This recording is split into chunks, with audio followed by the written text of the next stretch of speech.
ലോകത്ത് പട്ടിണി കിടക്കുന്നവരുടെ എണ്ണം കണക്കാക്കി ഓരോ രാജ്യത്തിനും ഒരു ഗ്രേഡ് നിശ്ചയിക്കാറുണ്ട്. ആഗോള പട്ടിണി സൂചിക എന്ന അതിന്റെ പേര്.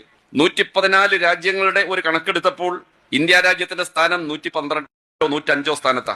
അത്ര പറകില്ല. പട്ടിണി കുറഞ്ഞ രാജ്യങ്ങൾ ഒന്ന്, പട്ടിണി ഇല്ലാത്ത രാജ്യങ്ങളുണ്ട്. നമ്മളെക്കാൾ മുന്നിലാണ് നേപ്പാൾ, പട്ടിണി കുറവാ.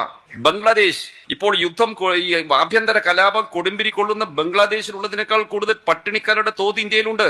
ഈ രാജ്യത്തെയാണ് വികസിത ഭാരത് എന്നൊക്കെ മോദി വിളിച്ചു പറഞ്ഞു നടക്കുന്നത്. Make in India, startup India, എന്തെല്ലാം ഇന്ത്യയെ കുറിച്ചാണ് അദ്ദേഹം ജനങ്ങളോട് സംസാരിച്ചത്. കോൺഗ്രസിന്റെ കാലത്ത് പാവങ്ങൾക്ക് ഗതിയേകാൻ, ഗരീബി ഹഠാവോ, ദാരിദ്ര്യ നിർമ്മാർജ്ജനം, എന്തെല്ലാം മുദ്രാവാക്യങ്ങൾ വിളിച്ചു. ഈ കോൺഗ്രസിന്റെയും ഇപ്പോഴത്തെ BJP-യുടെയും ഗവൺമെന്റുകൾ നടത്തിക്കൊണ്ടിരുന്നതും നടത്തുന്നതുമായ ഭരണം സമ്പന്ന വർഗത്തിന്റെ താല്പര്യങ്ങൾ സംരക്ഷിക്കാനാണ്. ഇന്ത്യൻ ജനതയിലെ ഏറ്റവും മുകൾത്തട്ടിലുള്ള അതിസമ്പന്നരായ 1% ജനങ്ങൾക്ക്, 99% വേറെ, 1% ജനങ്ങൾക്ക് ഇന്ത്യ രാജ്യത്ത് ആകെയുള്ള സമ്പത്തിന്റെ 47% അവരുടെ കൈവശമുള്ളത്. ജനസംഖ്യയുടെ പകുതിയിൽ താഴെ വരുന്ന 50% നമ്മുടെ രാജ്യത്തുള്ള ആകെ സമ്പത്തിന്റെ 4% ഉള്ളൂ. എന്തൊരു സാമ്പത്തിക അസമത്വമാണ്! കോടാനുകോടി രൂപയാണ് ഈ